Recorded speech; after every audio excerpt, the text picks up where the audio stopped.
जैसा कि previous class में मैंने आपको नाउन से रिलेटेड हर एक टॉपिक कंप्लीट करा दिया है और मैंने आपको बताया था कि नेक्स्ट डे हम नाउन से रिलेटेड क्वेश्चंस को देखेंगे कि कैसे क्वेश्चंस एग्जामिनेशन में आते हैं और क्वेश्चन कैसे हमारे लिए इम्पोर्टेंट है। तो मैंने आपको जब नाउन स्टार्ट किया था तभी मैंने आपको बताया था कि सबसे ज़्यादा अगर कोई इम्पोर्टेंट टॉपिक है नाउन में हमारे एग्जामिनेशन के पॉइंट ऑफ व्यू से। अब नाउन तो सब लोग ही जानते हैं जनरली कि नाउन की डिफिनीशन क्या है, नाउन के काइंड्स क्या है, लेकिन एग्जामिनेशन में ये नहीं पूछा जाता कि नाउन की डिफिनीशन क्या है या नाउन कितने काइंड्स होते हैं। जो लीगल स्टेट लेवल या सेंट्रल लेवल के जो भी एग्जामिनेशन है उसमें तो ये पूछा नहीं जाएगा। तो नाउन से जो रिलेटेड इम्पॉर्टेंट टॉपिक है वो मैंने आपको बताया था कि पॉजेसिव नाउन है और नंबर्स हो गए और जेंडर हो गए, उससे रिलेटेड क्वेश्चंस जो मैंने आपको टॉपिक्स में डिस्कस किया है वही एग्जामिनेशन में आते हैं जो हमको कंफ्यूज करते हैं। तो आज हम देखेंगे कि किस टाइप के क्वेश्चंस हैं जो हमें एग्जामिनेशन में कंफ्यूज करते हैं। तो फर्स्ट क्वेश्चन हमने राइट किया है कि मोर देन अ फिनोमेन और एक क्राइटेरियन आर लाइक्स इंडेक्स। अगर मान लो एग्जामिनेशन में ये सेंटेंस राइट है और तुम्हें बताना है कि जब इसी सेंटेंस को चार तरह से लिखा गया है, चार टाइप से इस सेंटेंस को लिखा गया है और तुम्हें फाइंड आउट करना है कि कौन सा सेंटेंस करेक्ट है। क्या ये सेंटेंस दे दिया और तुमसे कहा कि ए यहाँ से यहाँ डिवाइड कर दिया ए पार्ट में, यहाँ से यहाँ बी पार्ट में, इसको सी पार्ट्स में और नो एरर, डी ऑप्शन दे दिया कि नो एरर। अब तुम्हें फाइंड आउट करना है कि इसमें कोई करेक्शन है या नहीं, इसमें कोई करेक्शन है या नहीं, इसमें कोई करेक्शन है या नहीं। अगर आप फाइंड आउट नहीं कर पाए तो लास्ट ऑप्शन टिक करेंगे कि नो एरर। लेकिन अगर इस सेंटेंस में कहीं भी एरर देखेगा तो डेफिनेटली उसको ही चूज करोगे कि इस सेंटेंस में ये एरर है। तो आज उसी को हम जानेंगे। तो फर्स्ट सेंटेंस हमारा है मोर देन ए फिनोमेना और ए क्राइटेरियन आर लाइट्स इंडेक्स। अब बताओ इसमें कहीं कोई एरर है या नहीं है, ये सेंटेंस करेक्ट है या इनकरेक्ट।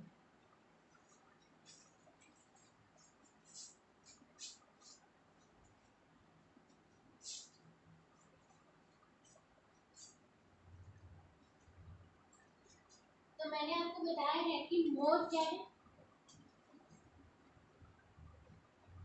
मोर ये सब्जेक्ट है सेंटेंस में, बिल्कुल नहीं। देन सब्जेक्ट है नहीं। सब्जेक्ट यहाँ क्या हमें मिल रहा है, फिनोमिनल। ये क्या है, सेंटेंस का सब्जेक्ट है। तो जब सेंटेंस का सब्जेक्ट फिनोमिन है और फिनोमिन क्या है, सिंगुलर है, किस फॉर्म में है ये, सिंगुलर नाउन की फॉर्म में। फिनोमेन का जो प्लूरल होगा वो कैसा होगा, फिनोमेना, और इसके साथ ए लगा है आर्टिकल तो ये कैसा है, सिंगुलर है। और यहाँ क्या लगा है, कंजक्शन जो सेंटेंस को ऐड कर रहा है, अ क्राइटेरियन। तो अ के साथ क्राइटेरियन लगा है तो ये भी क्या हुआ, सिंगुलर हुआ। अब इसके साथ जो हेल्पिंग वर्ब दिया सेंटेंस में वो क्या दिया है, आर, आर लाइक्स इंडेक्स। अब जब सब्जेक्ट सिंगुलर वर्ब में होंगे तो उसके साथ हेल्पिंग वर्ब प्लूरल वर्ब में लगेगा क्या, तो बिल्कुल नहीं। तो यहाँ हेल्पिंग वर्ब हम क्या यूज करेंगे, इज।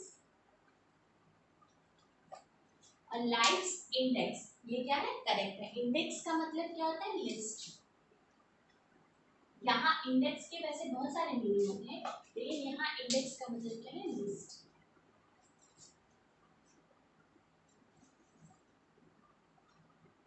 ओके, कोई प्रॉब्लम। अब हम सेकेंड सेंटेंस पे आते हैं। What respect bring is the respect from brothers during the up and down of one's life. Understood. तो मैं एक चीज बताना चाहूंगी, मैंने आपको बताया था कि अनकाउंटेबल नाउन का हम प्लूरल नहीं बनाते हैं और अगर उसमें एस या ईएस लगा के उसका प्लूरल फॉर्म करते हैं तो मीनिंग चेंज हो जाता है। अगर आपने प्रीवियस वीडियोस को देखा होगा तो उसमें मैंने ये टॉपिक डिस्कस किया था तो आप जानते हैं कि रिस्पेक्ट अपने आप में अनकाउंटेबल नाउन, और जब हम इसमें एस लगाते हैं, रिस्पेक्ट्स लगाते हैं, तो ये मीनिंग क्या होता है, चेंज हो जाता है। रिस्पेक्ट का मतलब क्या होता है, ऑनर, ऑनर। लेकिन जब हम इसमें एस लगाते हैं तो इसका मतलब क्या हो जाएगा, रिस्पेक्ट्स का मतलब क्या हो जाएगा, कॉम्प्लीमेंट।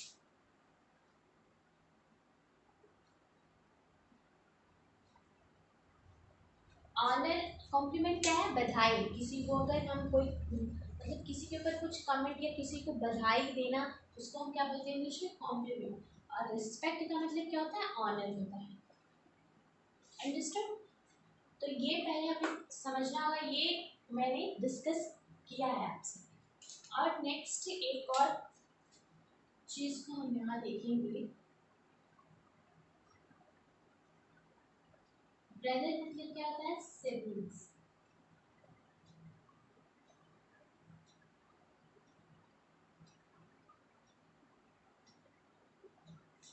और ब्रदर मतलब क्या होता है,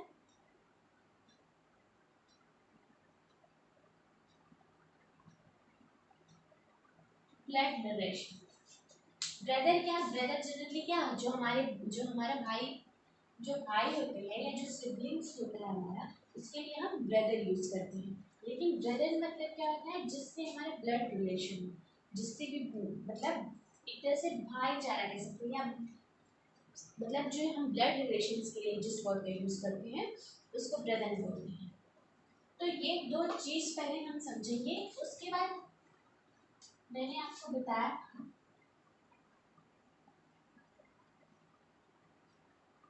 यहाँ पे राइट है अप एंड डाउन।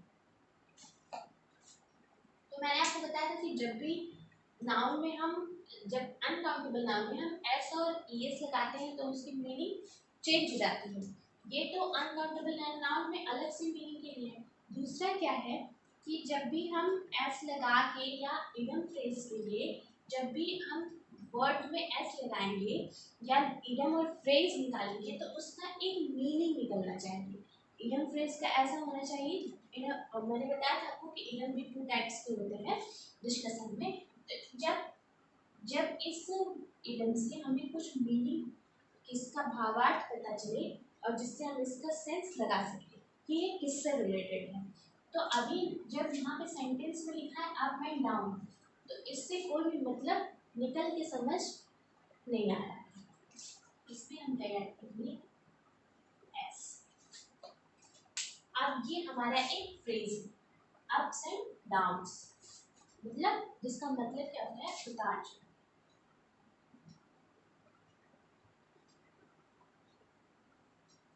जिंदगी में जो भी उतार चढ़ाव, अप्स एंड डाउन्स आते हैं, तो ये एक फ्रेज है, अप्स एंड डाउन्स। तो इस सेंटेंस में तीन करेक्शन है। तो पहला करेक्शन क्या है कि व्हाट रिस्पेक्ट, ये तो करेक्ट है, ब्रिंग इज द, यहाँ पे रिस्पेक्ट फ्रॉम ब्रदर्स नहीं हुआ, रिस्पेक्ट के लिए यहाँ क्या होगा, एक बार जब ऑनर दे दिए तो दूसरी बार क्या देंगे, कॉम्प्लीमेंट देंगे। तो यहाँ रिस्पेक्ट की प्लेस पे क्या होगा, रिस्पेक्ट फ्रॉम ब्रदर्स। यहाँ ब्रदर्स सिबलिंग की बात नहीं हो रही है, यहाँ बात किसकी हो रही है, brother during the up and down. नहीं, अप एंड डाउन कोई फ्रेज नहीं है, इसके प्लेस पे हम क्या यूज करेंगे, ups and downs of one's life. अब ये सेंटेंस करेक्ट है। अंडरस्टूड, कोई problem.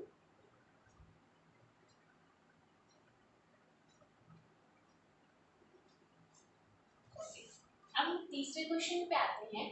The forces applied by Indian force can not be doubt doubt.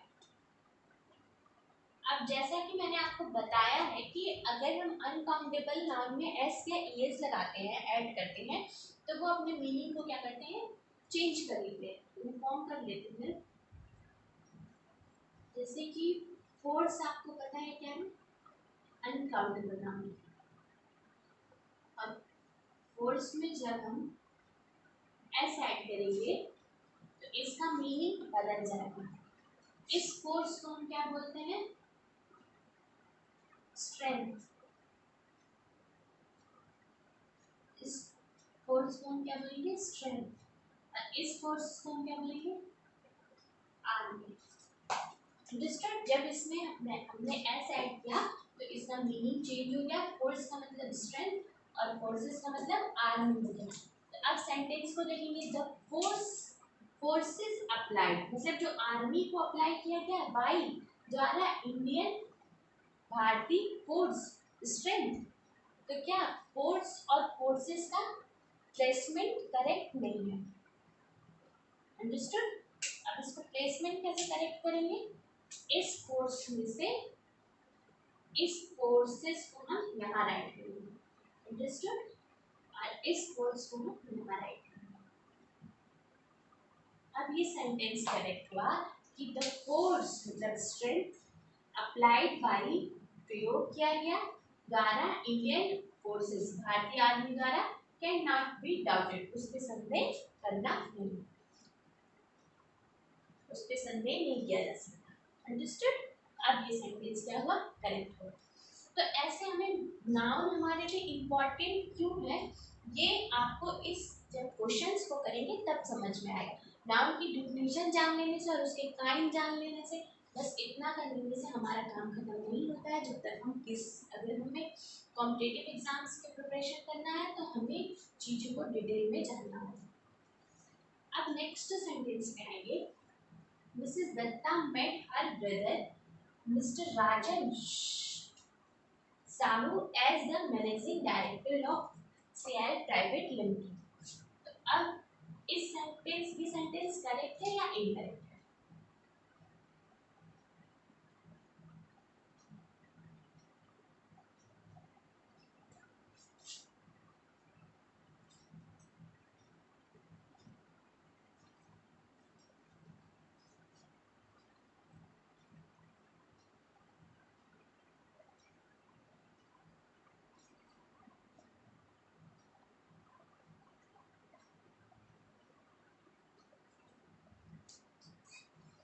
तो पहले हम देखेंगे मिसेस दत्ता क्या है यहाँ पे?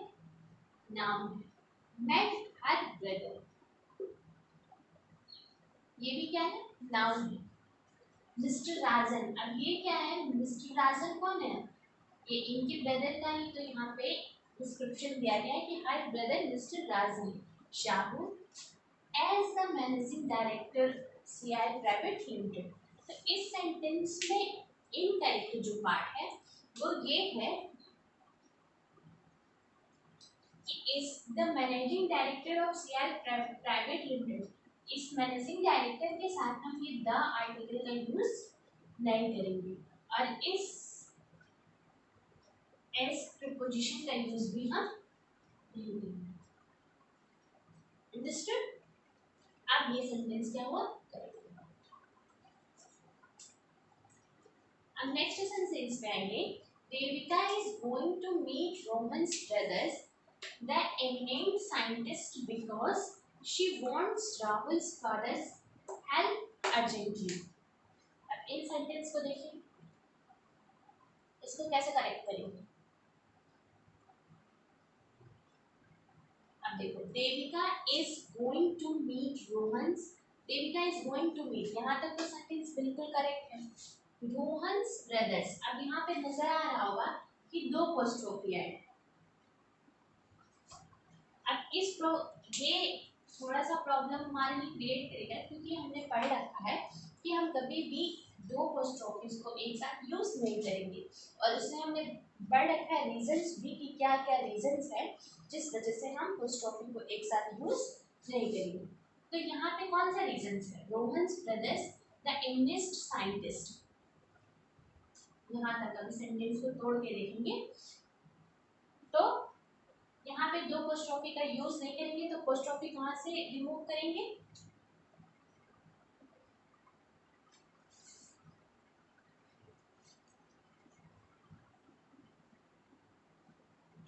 तो यहाँ पे रोहन ब्रदर, तो पोजीशन किसका हुआ? रोहन का। क्योंकि ब्रदर किसका है, रोहन का, रोहन्स ब्रदर। तो ब्रदर्स में से क्या करेंगे हम यहाँ, अगर इस सेंटेंस को बस देखेंगे यहाँ तक कि Devika is going to meet Rohan's brothers the English scientist, तो ब्रदर्स में पोस्ट्रोफी का कोई यूज नजर नहीं आ रहा है क्योंकि पोजीशन किसका शो हो रहा है, रोहन का, किसपे, ब्रदर। अंडरस्टूड। तो यहाँ से पोस्ट्रोफी को हम रिमूव करेंगे। अब ये सेंटेंस यहाँ तक करेक्ट हो। अब नेक्स्ट बिकॉज से सेंटेंस को ऐड किया गया है, शी वांट्स, वह चाहती है, राहुल्स फादर्स हेल्प अर्जेंटली। अब यहाँ पे क्या करेंगे, यहाँ पे मैंने आपको बताया था कि दो पोस्ट्रोफी का यूज अगर एंड नाउन फर्स्ट में भी और नाउन सेकंड में भी पोस्ट्रोफी का यूज हो तो हम क्या करते हैं, पहले पोजीशन हो तो पहले हम क्या राइट करते हैं, पोजीशन को,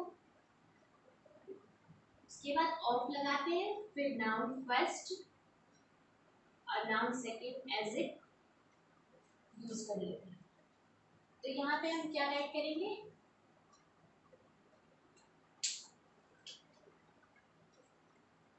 हेल्प ऑफ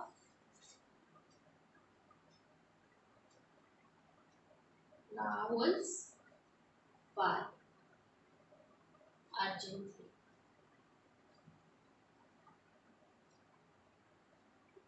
अंडरस्टूड। अब ये सेंटेंस करेक्ट हो।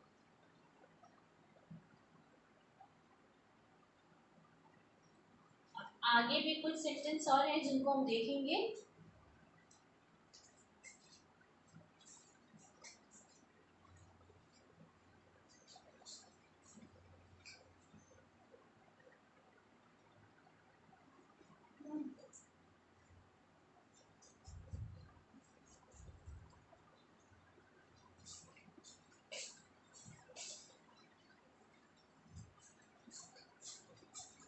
कुछ और भी सेंटेंस को हम देखेंगे।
हाँ, तो कुछ क्वेश्चंस और क्वेश्चंस को देखेंगे।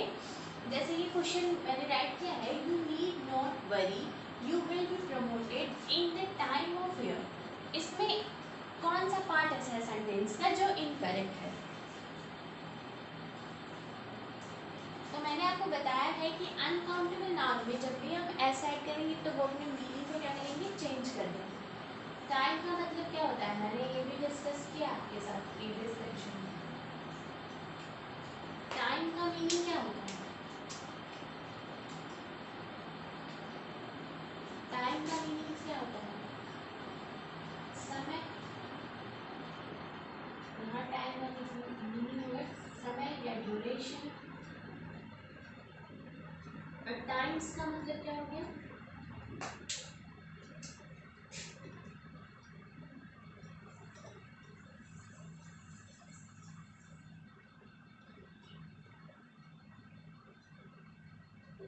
मल्टीप्लिकेशन, मतलब जो गुणात्मक पहलू को डिस्कस करें।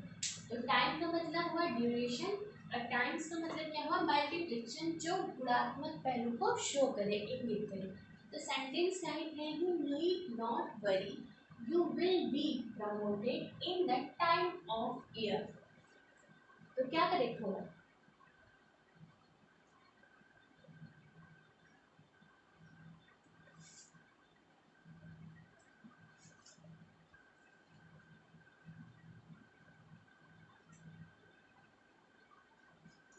इसका एक और फॉर्मल यूज होता है चेंज। अंडरस्टूड? टाइम्स का मतलब मल्टीप्लिकेशन और चेंज।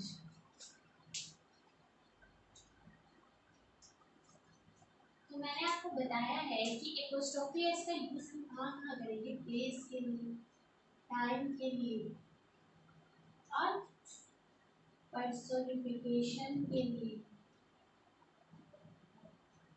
और सेंसियल ऑब्जेक्ट के लिए। और कहाँ करेंगे?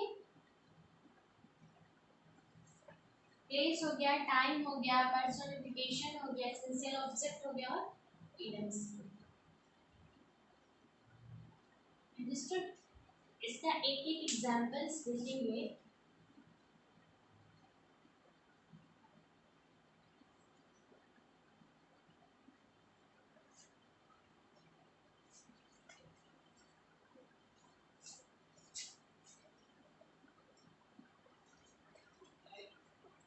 इसका एक एक एग्जांपल्स देखेंगे। अगर टाइम के लिए यूज करें तो क्या लिखेंगे, 1 days की। फेस के लिए तो दिस पॉपुलेशन। पर्सोनिफिकेशन के लिए यूज किया, सिंसियर ऑब्जेक्ट के लिए यूज किया तो क्या लिखेंगे, सन्स ब्यूटी, मून्स ब्यूटी को टाइप करेंगे। पर्सोनिफिकेशन के लिए यूज किया तो क्या लिखा, स्टोन, स्टोन्स।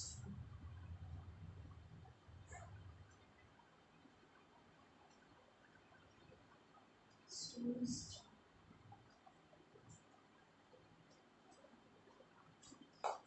अंडरस्टूड? तो यहाँ पे जब करेक्ट सेंटेंस क्या होगा कि you need not worry, you will be promoted. यहाँ तक तो एकदम correct sentence. In the time of year में क्या होगा, years of time. Time of year को हम चेंज करेंगे इसमें, years of time. Understood? Second question है, Aurangzeb reasons by baptism caused some harm to the Mughal Empire। तो ये जो वर्ड है by baptism,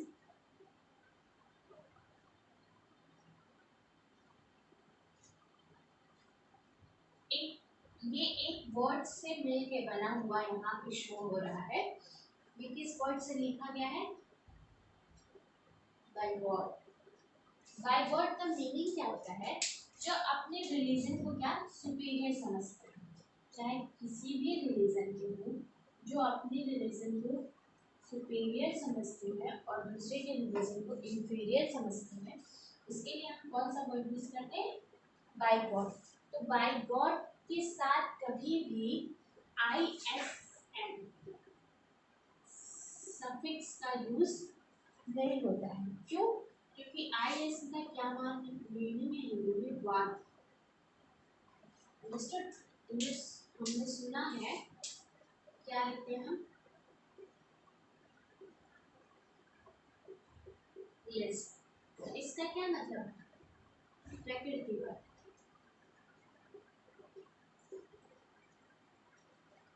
अभी एक वर्ड बहुत चर्चे में है,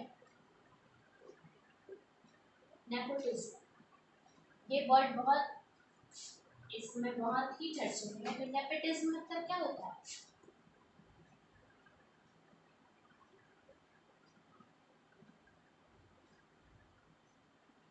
इसमें जो सफिक्स क्या है वो किस से यूज हो रहा है? वाद को शो करने के लिए। अंडरस्टूड?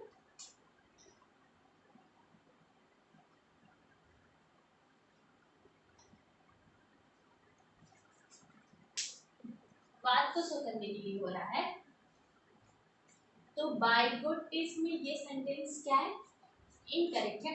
इसके साथ बाइगोट के साथ कौन सा सफिक्स लगता है? T Y.